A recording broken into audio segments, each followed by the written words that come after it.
¿Qué significa para ti esta frase, Padre Nuestro? ¿Qué significa para ti? ¿Qué significa para usted? No es examen de teología, pues nada más pensar, que piense en su fe. Padre Nuestro, ¿qué significa para ti? ¿Qué quieres compartir? Sí.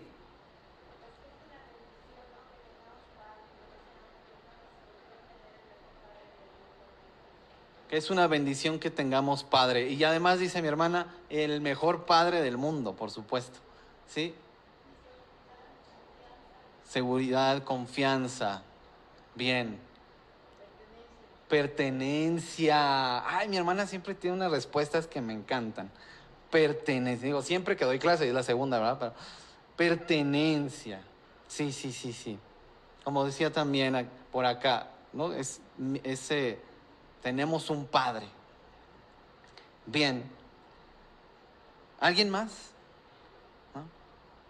Bueno, vamos con la que sigue y vamos a tratar de deshebrar, ¿no? Ya creo que estoy pensando en comida, pero ¿qué significa esto para cada uno de ustedes? Pero ¿qué dice la palabra?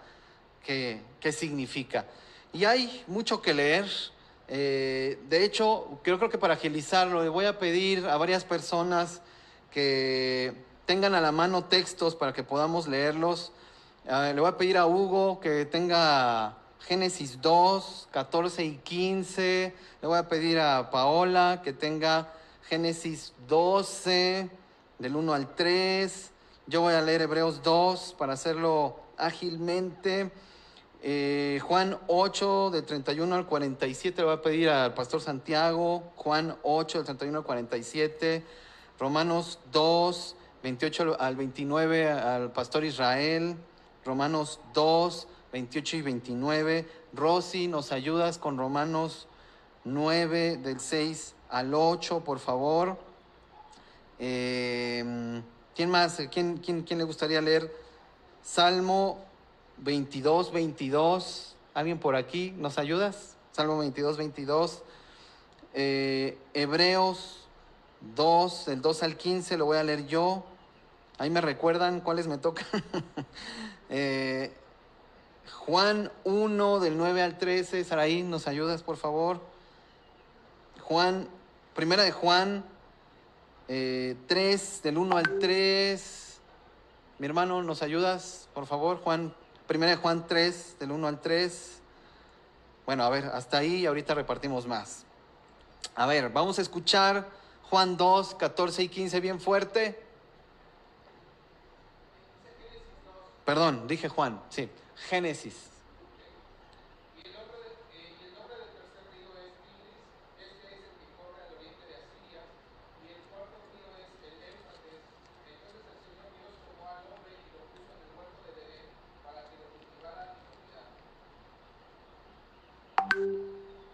Sí, es verdad. Yo me equivoqué. ¿Será 3? Sí, perdón. 3, 14 y 15. Capítulo 3, versículos 14 y 15. Mi error. Una disculpa.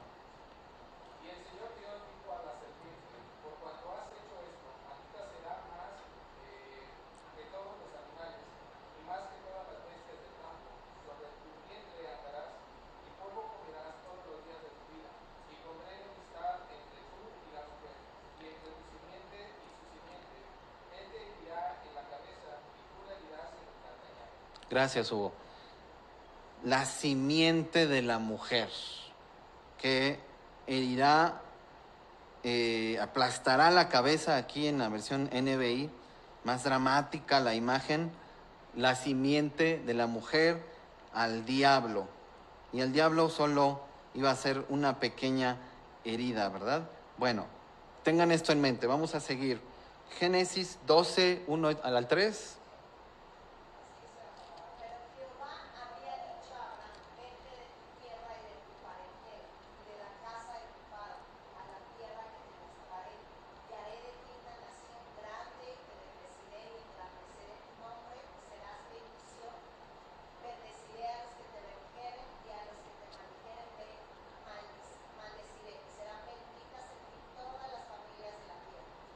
Sí, gracias. Serán benditas en ti todas las familias de la tierra. Una promesa a Abraham de la descendencia de Abraham. Ok, tengamos esto en mente. Yo voy a leer Hebreos 2. Es necesario, es todo el capítulo, pero es necesario. Ustedes pongan mucha atención. Dice así: por eso es necesario que prestemos más atención a lo que hemos oído, no sea que perdamos el rumbo. Porque si el mensaje anunciado por los ángeles tuvo validez y toda transgresión y desobediencia recibió su justo castigo, ¿cómo escaparemos nosotros si descuidamos una salvación tan grande? Esta salvación fue anunciada primeramente por el Señor, y los que la oyeron nos la confirmaron. A la vez, Dios ratificó su testimonio acerca de ella con señales, prodigios, diversos milagros y dones distribuidos por el Espíritu Santo según su voluntad. Dios no puso bajo el dominio de los ángeles el mundo venidero del que estamos hablando, como alguien ha atestiguado en algún lugar. ¿Qué es el hombre para que en él pienses? ¿Qué es el ser humano para que lo tomes en cuenta? Lo hiciste un poco menor que los ángeles y lo coronaste de gloria y de honra. Todo lo sometiste a su dominio. Si Dios puso bajo él todas las cosas, entonces no hay nada que le esté sujeto. Ahora bien, es cierto que todavía no vemos que todo le esté sujeto. Sin embargo, vemos a Jesús, que fue hecho un poco inferior a los ángeles, coronado de gloria y honra por haber padecido la muerte. Así, por la gracia de Dios, la muerte que él sufrió resulta en beneficio de todos.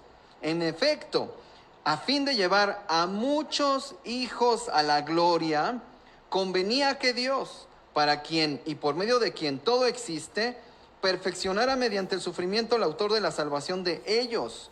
Tanto el que santifica como los que son santificados tienen el mismo origen. Por lo cual Jesús no se avergüenza de llamarlos hermanos, cuando dice: proclamaré tu nombre a mis hermanos, en medio de la congregación te alabaré. En otra parte dice: yo confiaré en él, y añade: aquí me tienen con los hijos que Dios me ha dado. Por tanto, ya que ellos son de carne y hueso, él también compartió esa naturaleza humana para anular mediante la muerte al que tiene el dominio de la muerte, es decir, al diablo, y librar a todos los que por temor a la muerte están sometidos a esclavitud toda la vida.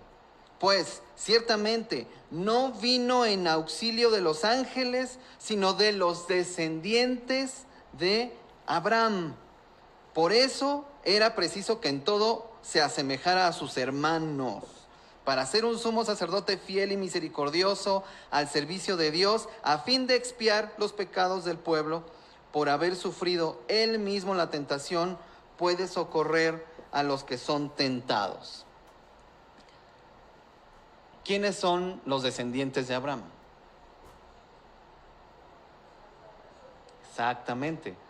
Y ahora, con todo este conflicto que se ha reavivado recientemente, palestinos, israelíes, estas dos naciones, hay muchos, seguramente ustedes han visto, sobre todo en redes sociales, y bueno, si tiene por ahí algunos amigos cristianos, que hay muchos cristianos que están diciendo: no, Israel, y diciendo que son el pueblo de Dios. Y en parte sí, pero el pueblo de Dios, y lo vamos a ver ahorita un poco más adelante, son los descendientes de Abraham. Ahorita vamos a aterrizar todo esto, pero aquí en esta primera parte de la exposición, pensando en que cuando pensamos en Padre nuestro, nuestro Padre, pues tenemos que preguntarnos quiénes son hijos. ¿Quiénes son hijos del Padre? Entonces, por eso estamos pensando, primero la promesa del Hijo, la simiente de la mujer. Y esa simiente, como lo explica Pablo en Romanos, no es simientes, es simiente, que es Cristo.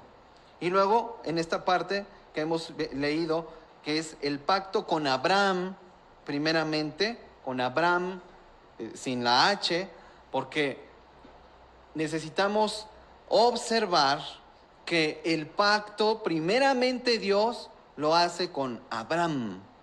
¿Qué significa esto? ¿Por qué es importante distinguir esto? Abraham es israelita, no, ¿verdad? Ni judío. ¿De dónde era Abraham? Era caldeo. Era un gentil más, porque no había judíos ni gentiles. ¿Sí? Entonces, cuando Abraham es llamado, ¿estaba circuncidado o incircuncidado? Exactamente.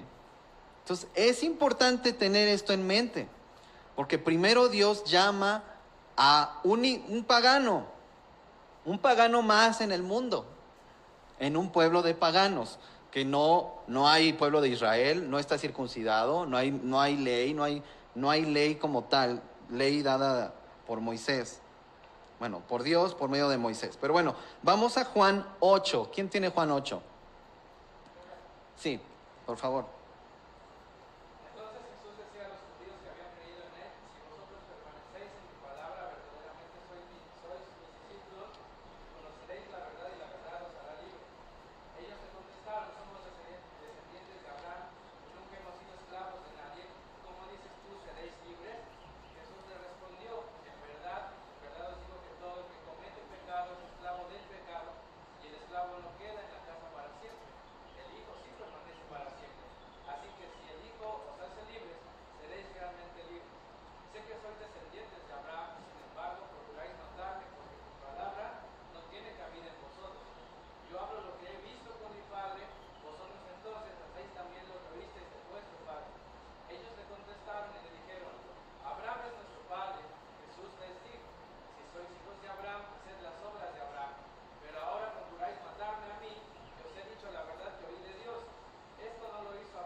Gracias, Arturo.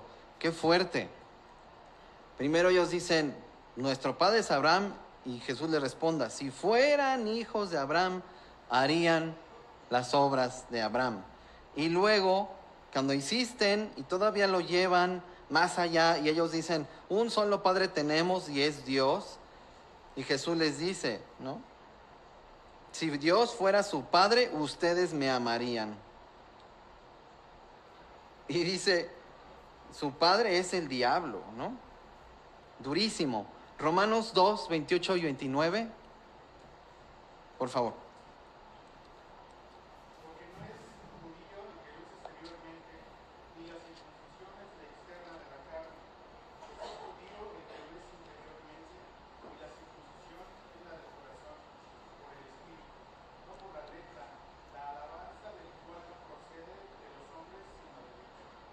Gracias.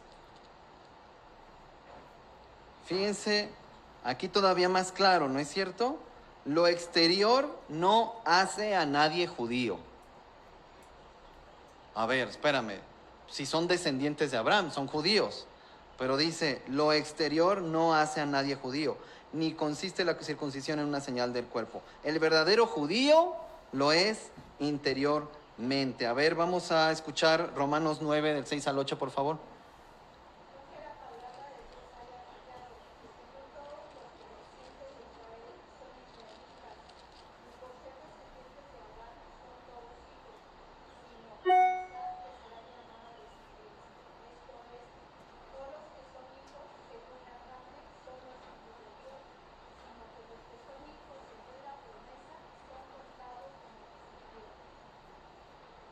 Gracias. Pues clarísimo, ¿verdad? Ni siquiera hace falta explicar más. Esto explica muchas cosas. Y hay una rama del cristianismo, vamos a decir, que es cada vez más popular, que tiene que ver con que la gente ciegamente dice, no, es que Israel y todo lo que haga Israel, incluso publican imágenes, ¿no? Dios dará la paz a Jerusalén y citando los salmos, y están hablando del Israel que está allá en Medio Oriente. Y tenemos que tener muy, muy claro quiénes son los hijos de la promesa y que ellos, si se arrepienten, y Dios les permitirá en su momento arrepentirse, volverán a ser injertados al árbol del que fueron desarraigados. Entonces hay esta confusión de que este árbol es el pueblo de Israel, la nación de Israel. Pero si fuera este el árbol, los quitan y meten a los gentiles, ¿quién es verdaderamente esta raíz? ¿No? Que es Cristo, que es Dios. Entonces, los hijos de la promesa, nos está recordando la palabra, son aquellos que no son los descendientes naturales, sino que se considera descendencia de Abraham a los hijos de la promesa. Somos hijos de Abraham, sí. Ahorita vamos a ver exactamente quiénes son los hijos de Abraham. Ahorita estamos pintando el cuadro así como muy, muy a grandes rasgos. Vamos a ver exactamente qué dice la palabra sobre estos hijos. Salmo 22, 22, por favor.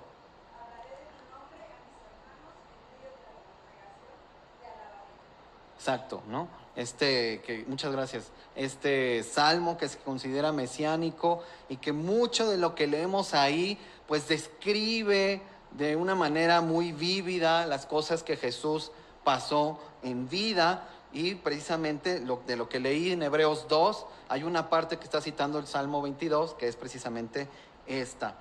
Hebreos 2, del 2 al 15, creo que ese yo lo iba a leer, pero ya lo leí. Entonces solo recordar esta parte, ¿ok? ¿Quién tiene Juan 1, del 9 al 13? Por favor.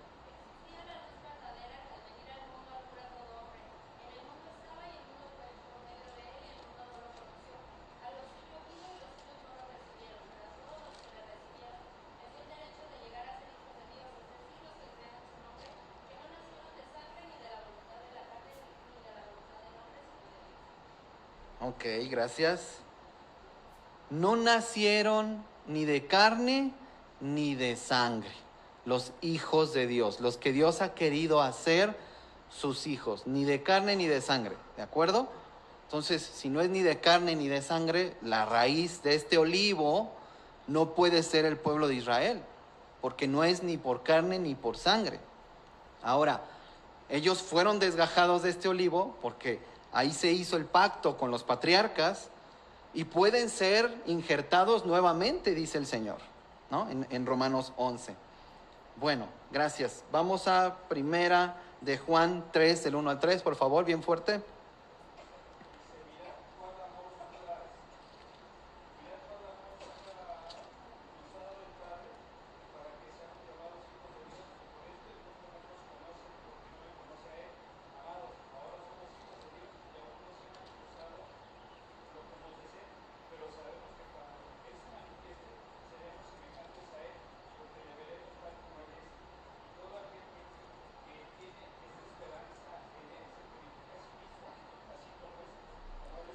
Gracias. Dice que nos ha hecho sus hijos, y lo somos, dice. Pero termina diciendo algo tremendo, que el que tiene esta esperanza en Cristo se purifica a sí mismo, así como Él es puro. Y he conversado con personas que se les conoce con un término, y me imagino que habrá otros, pero uno de estos términos es hipercalvinistas, ¿no? Hipercalvinistas, que es que, no, pues tú no hagas nada, porque todo es por fe, entonces todo suena, todo esfuerzo humano que uno pueda hacer, suena a salvación por obras. Entonces es, no, no hagas nada, nada, nada de nada, incluso ni siquiera prediques el evangelio, porque pues Dios va a salvar a los que Él escogió. Entonces, y este tipo de porciones en la Biblia puede escandalizar a este grupo de creyentes, porque como que el que tiene esta esperanza se purifica a sí mismo, así como Él es puro. Y es muy interesante que en la carta de Pablo a Tito, está hablando Pablo acerca de los cretenses, pero Pablo, cuando habla de los puros, de los corrompidos y de los, ¿qué son? ¿Ignorantes? No, incrédulos. Puros, corrompidos e incrédulos. Habla de tres grupos, le está hablando a Tito. Y de los puros y de los corrompidos y de los incrédulos, habla de como tres categorías que están relacionadas fuertemente con la cuestión litúrgica de los sacerdotes en el Antiguo Testamento.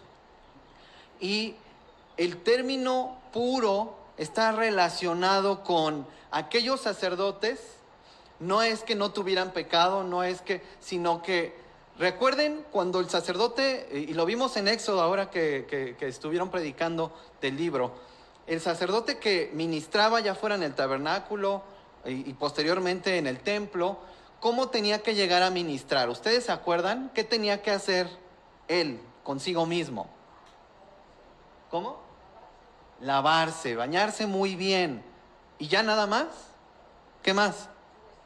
Su vestimenta, tenía que llegar, bueno, ponérsela con su vestimenta bien limpia también. O sea, estaba limpio. Pero ¿qué había adentro del tabernáculo? Que tenía agua. ¿Qué había? ¿Cómo? Bien fuerte. Sí, la fuente de bronce. ¿Y para qué servía? Para lavarse, pero ya venían limpios. Pero se tenían que lavar para ministrar y después de ministrar. Y cada cosa que vemos, que literalmente en Hebreos dice que cada cosa de lo que leemos en la ley es una imagen de lo que se ha de cumplir. Y esto hace una referencia a la vida del cristiano. Este puro no es porque nunca, nunca, nunca pecara, sino porque ya está limpio. ¿Se acuerdan lo que le dijo Jesús a los discípulos antes de lavarles los pies? Que normalmente se interpreta como una cuestión de enseñanza del servicio, ¿no es cierto? Pero lo que está mostrando Jesús ahí, evidentemente es, y les dice, ustedes ya están limpios. ¿Pero por qué? Pues por lo que Jesús estaba haciendo y haría todavía por ellos. ¿Y les lava qué? No los lava completos, les lava solo los pies. Como una enseñanza de decir, ustedes y les dice Jesús, háganlo entre ustedes, pero no como una cuestión meramente ritual de servicio, de, te lavo los pies para que veas que soy bien humilde y bien servicial, sino lavarnos los pies entre nosotros está simbolizando el discipulado, está simbolizando esta relación profunda entre creyentes, entre hijos de Dios, para cuidarnos, para restaurarnos, para aconsejarnos, para animarnos, para corregirnos, para exhortarnos, para enseñarnos. Y de esta manera nos lavamos los pies, nos mantenemos, nos ayudamos mutuamente a mantenernos puros para el Señor. ¿Se dan cuenta? Entonces, esto es importante también. Los hijos de la promesa. Bien, entonces Jesús nos llama sus hermanos, pero pues somos hechos hijos de Dios con estas implicaciones prácticas.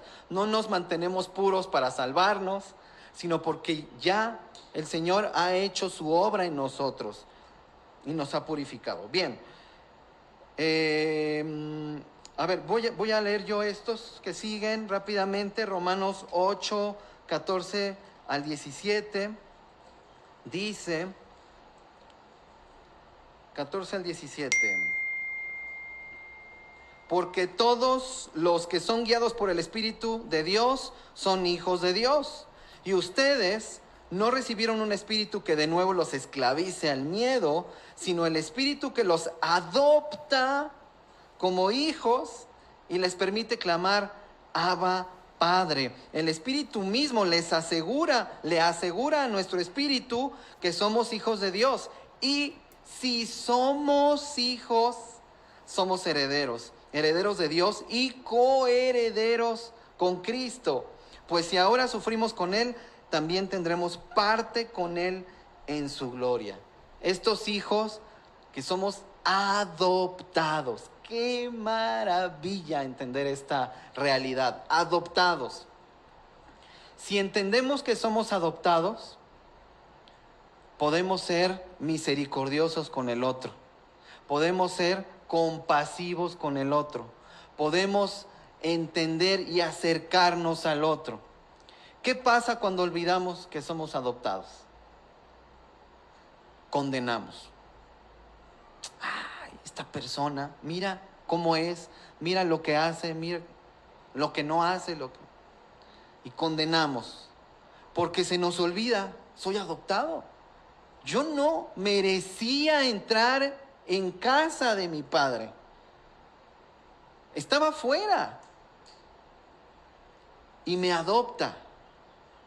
Perdemos de vista la adopción como hijos y entonces perdemos de vista, nos alejamos del otro, nos alejamos de nuestra esposa, nos alejamos de nuestro esposo, nos alejamos de nuestros hijos, de nuestros padres. En la iglesia nos alejamos. Es una verdad redentora, una verdad restauradora, saber que el otro y que yo somos adoptados. Y además no solo en el contexto de la iglesia, sino el no creyente. Piense en el vecino que le cae más gordo, el que pone el reggaetón a todo volumen.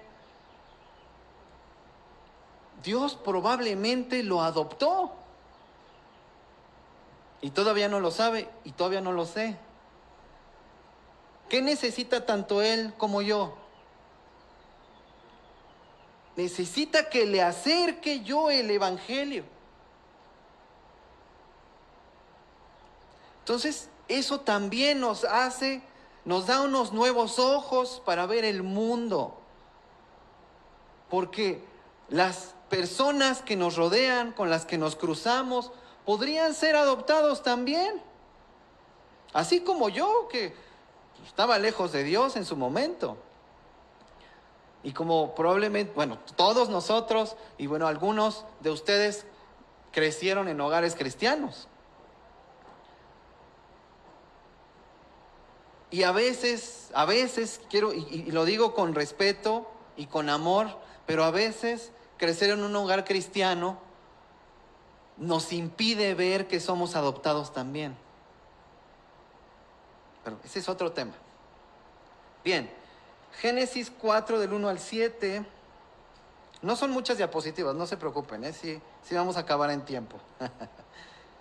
Génesis 4 del 1 al 7. Dice, el hombre se unió a su mujer Eva y ella concibió y dio a luz a Caín y dijo, con la ayuda del Señor he tenido un hijo varón. Después dio a luz a Abel, hermano de Caín. Abel se dedicó a pastorear ovejas, mientras que Caín se dedicó a trabajar la tierra. Tiempo después, Caín presentó al Señor una ofrenda del fruto de la tierra. Abel también presentó al Señor lo mejor de su rebaño, es decir, los primogénitos con su grasa. Y el Señor miró con agrado a Abel y su ofrenda, pero no miró así a Caín ni a su ofrenda. Por eso Caín se enfureció y andaba cabizbajo.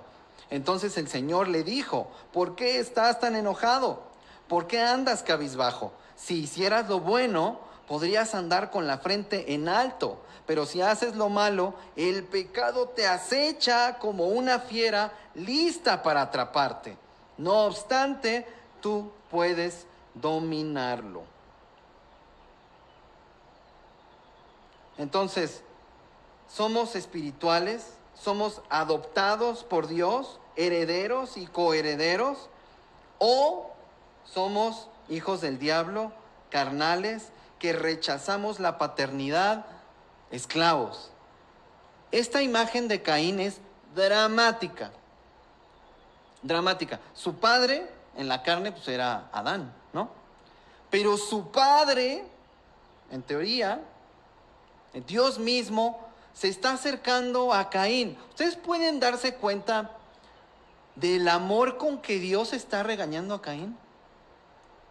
¿Sí pueden ver eso en este texto? La compasión con la que Dios está tratando con Caín. Pensamos en Caín y pensamos en lo peor, ¿no es cierto?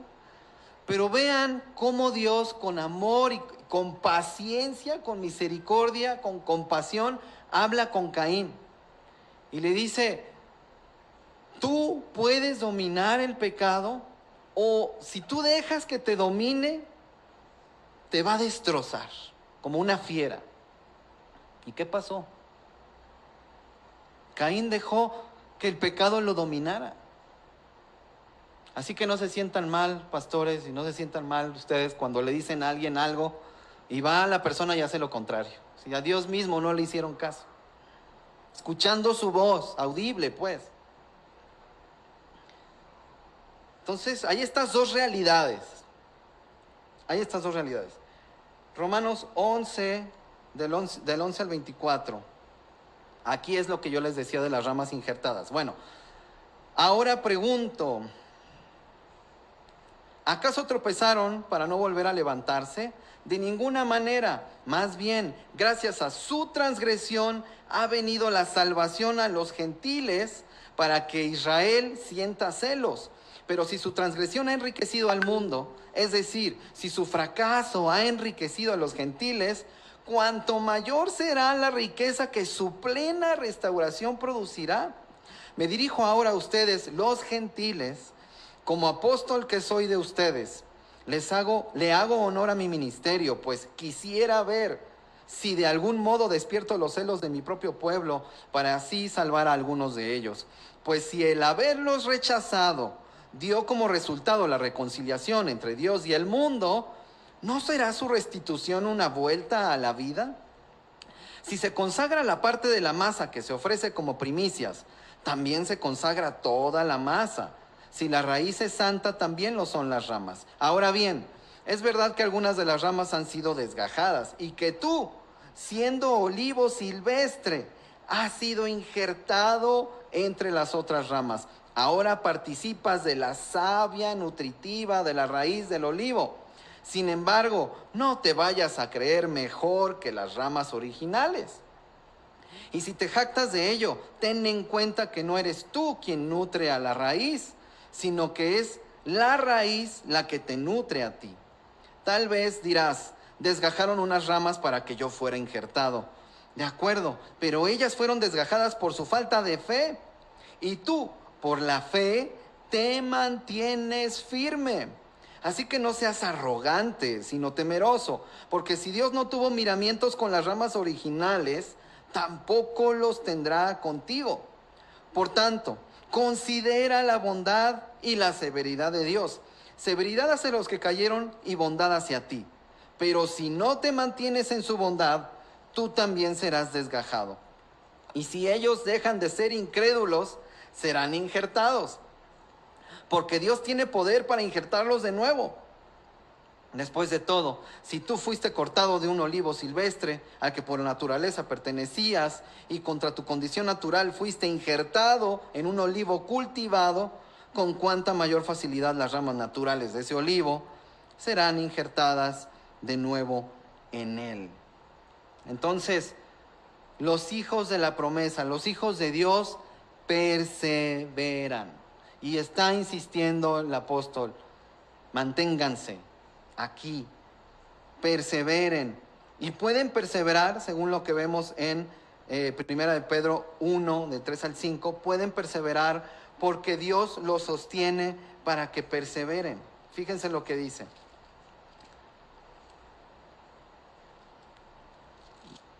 Primera de Pedro 1, del 3 al 5. Dice, alabado sea Dios, Padre de nuestro Señor Jesucristo, por su gran misericordia, nos ha hecho nacer de nuevo para mediante la resurrección de Jesucristo, para que tengamos una esperanza viva y recibamos una herencia indestructible, incontaminada e inmarchitable.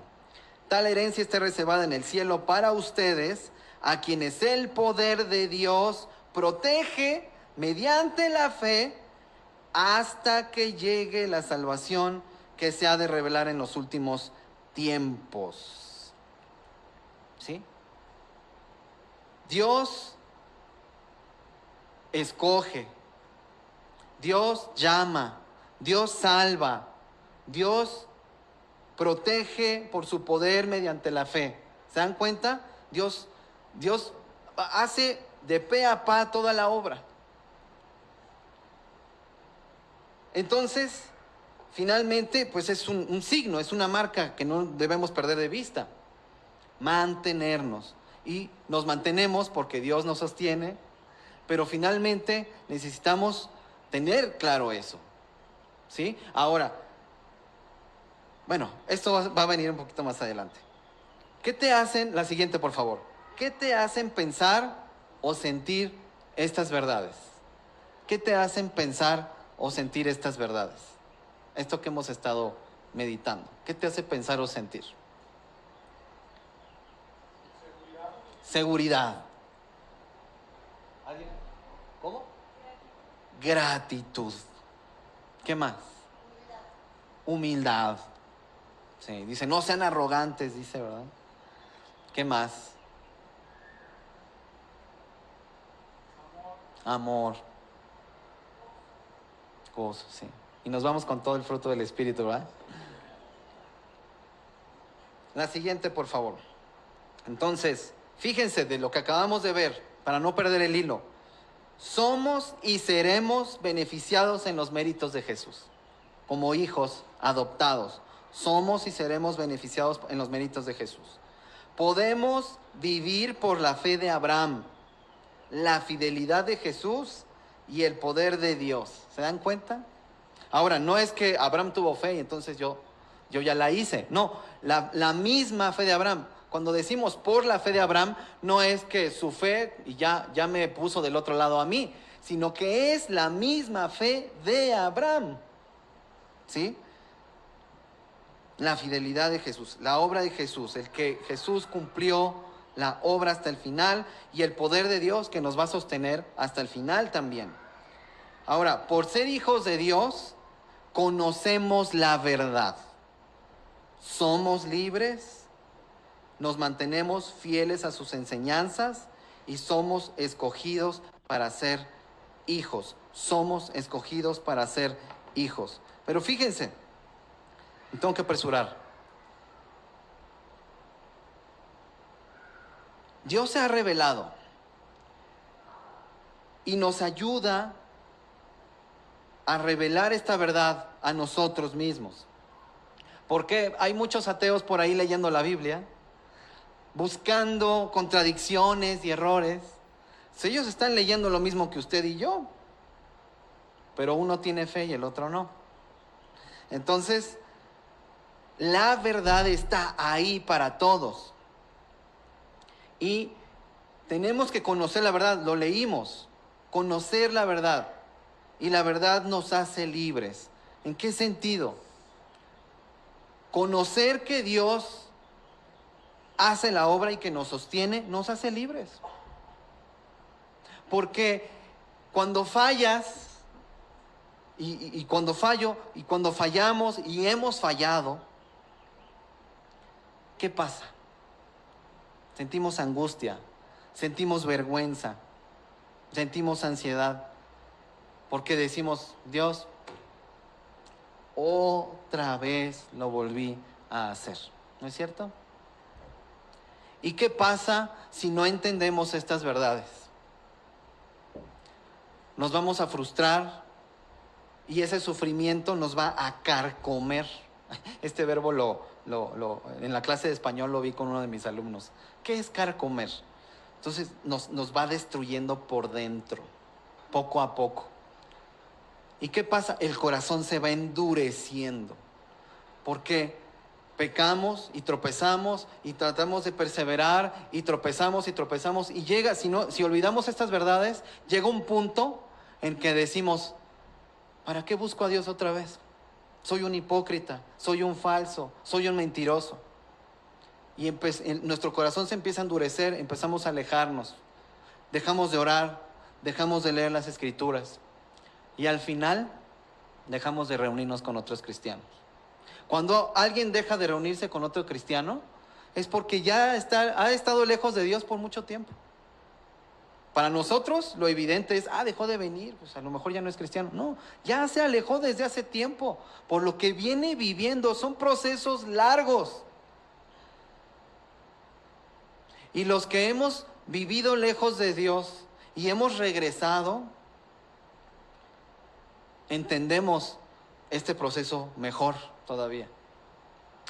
Entonces, es importante entender esto, y es importante entender que esta fidelidad que se nos pide, se nos requiere, no depende de nosotros, de nuestra fuerza. Pero sí tenemos que elegir, si tenemos libertad, tenemos que elegir la obediencia. En cada oportunidad, en cada tentación, siempre tenemos las dos opciones. Obedezco a Dios u obedezco mis deseos, obedezco mis instintos, obedezco mis necesidades. Y tengo que elegir siempre. Eso es libertad. Porque antes no podíamos elegir. Antes, aunque a veces tomábamos una buena decisión, generalmente tomábamos las malas decisiones, la desobediencia. Antes, ¿recuerdan cómo era antes? Pero ahora con esta libertad podemos elegir la obediencia en cada oportunidad, en cada oportunidad. Eso es conocer la verdad. Eso te hace libre, es decir, puedo hacerlo. Puedo hacerlo. No porque sea más inteligente, más espiritual, más fuerte, sino porque Dios ya hizo todo para que pueda hacerlo. Participamos de la naturaleza de Dios, de la espiritual, en oposición a la carnal. Hacemos las obras de Dios. Ya, por supuesto, no me da tiempo de echar un vistazo a Mateo 5. Ustedes lo conocen, cuando Jesús está diciendo, ustedes escucharon, a ustedes se les dijo esto, pero yo les digo. Y no está levantando el estándar Jesús. Está comunicando la esencia verdadera de Dios. Ama a tu enemigo. Porque es lo que Dios hace, ¿no es cierto? Dice Romanos 5, del 5 al 8, que aun cuando éramos enemigos de Dios a su tiempo, Jesús murió por nosotros. Aun cuando éramos enemigos de Dios, no se quedó esperando Jesús, a ver, ya reconcíliense con Dios para ya morir por ustedes. No. Nos mantenemos fieles y santos porque Dios es fiel, pero ¿tropezaremos? Probablemente sí. Espero que no, pero probablemente sí. Y esto lo tenía claro el apóstol Pablo, y en Gálatas 6:1 él está diciendo lo siguiente. Dice, así que les digo, no es cierto, 6:1, hermanos, si alguien es sorprendido en pecado, ustedes que son espirituales deben restaurarlo con una actitud humilde. Pero cuídese cada uno porque también puede ser tentado. Bueno, ya el pilón. Ayúdense unos a otros a llevar sus cargas y así cumplirán la ley de Cristo. Claro, es una posibilidad. ¿Qué pasa en nuestras iglesias cuando alguien es sorprendido en pecado? Porque no es gratuito lo que dice el apóstol cuando dice sorprendido. Nadie va publicando, hey, pequé esta semana. Nadie lo va publicando. Pero es posible que haya pasado. Y si alguien ha tropezado, le habla a la iglesia, ustedes son espirituales, restáurenlo. Eso también es ser hijos de nuestro Padre. Eso también implica, y va en dos vías. Si yo he tropezado, yo necesito tener relaciones profundas y genuinas con mis hermanos para poder acercarme y decir, ayúdame. ayúdame. Pero ¿por qué tenemos miedo de hacer esto? Tenemos miedo a la condenación. Tenemos miedo a ser condenados, no juzgados. Porque para yo ayudarte yo necesito juzgarte. ¿Estás mal? Pues eso es juzgar. Pero no te condeno. No uso el juicio para condenarte, sino para restaurarte, ¿no? Bueno, la siguiente. Entonces, fíjense, así muy rápidamente, ya para aprovechar este par de minutos. Hijos de Dios, practican la justicia, aman a su hermano, no practican el pecado, cumplen la ley de Dios, conocen a Dios, han nacido de Dios. Cuando el apóstol Juan, en primera de Juan 3, habla de la semilla de Dios, dice, ustedes son nacidos de Dios. La palabra que se usa es esperma, ¿no? ¿Por qué? Porque Dios pone de su naturaleza en nosotros, para que podamos obedecer, para que evitemos practicar el pecado, practicar. Decía, pues se lo atribuyen a Martín Lutero, los que saben más, corríjanme, esta metáfora de, no puedes evitar que un pájaro se ponga en tu cabeza, pero puedes evitar que haga un nido en tu cabeza. Entonces esa es la diferencia entre llegar a pecar o practicar el pecado, ¿no? Bien, hijos del diablo, practican injusticia, no aman a su hermano, practican el pecado, quebrantan la ley de Dios, no conocen a Dios, permanecen, bueno, todo esto basado en 1 de Juan, obviamente, permanece en su naturaleza carnal. La que sigue, ok, la que sigue, por favor. Bueno, ahí dice Mateo 5:48, por tanto, sean perfectos como su Padre Celestial es perfecto. La siguiente, ya no somos huérfanos, acuérdense de eso cuando tropiecen, cuando sientan culpa, cuando sientan vergüenza, acuérdense, no soy huérfano. Mi identidad es ser hijo de Dios. La que sigue, Efesios 5:1 y 2, por tanto, imiten a Dios como hijos amados. Vivan amando a los demás, siguiendo el ejemplo de Cristo, que nos amó y se entregó así, y se entregó por nosotros en sacrificio, como ofrenda de perfume agradable a Dios. Imiten a Dios como hijos amados. Ay, ¿cómo? ¿Imitar a Dios? ¿Qué? Pues somos sus hijos. Jesús dijo, sean perfectos como su Padre es. O sea, hagamos todo. Dios ha hecho todo. Y finalmente esta imagen.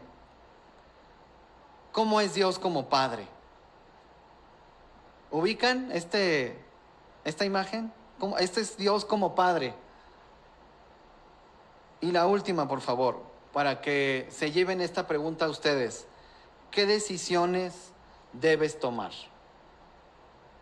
Porque esta clase fue para recordar quiénes somos, porque sabemos quién es nuestro Padre. ¿Se dan cuenta? Sabemos quiénes somos porque sabemos quién es nuestro Padre. Ahí está nuestra identidad. No nos define los pecados que practicábamos. No nos definen los pecados que practicábamos. Grábatelo bien en tu cabeza. No me define los pecados que practicaba. Esa no es mi identidad.